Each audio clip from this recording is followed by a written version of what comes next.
Tara guys, magluto tayo ng sinigang na buto-buto na baboy. Ayan. Yan, handaan natin mga sangkap yan. Talong, sitaw, okra, kangkong, yan, kamatis, sibuyas at siling panigang. Yan ang ating gabi. Pinakuluan ko na yung baboy. Tapos lagay ko na yung gabi, kamatis, sibuyas at sili. Yan. Lagay na ang sitaw at talong.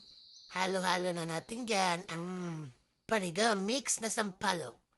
Yan. Pero masarap higupin yan sa baho. Okra. Yan. Kangkong. Tapos, lagyan natin ng asin. Yan, pagpalasa. Ipaminta na pala yung buo.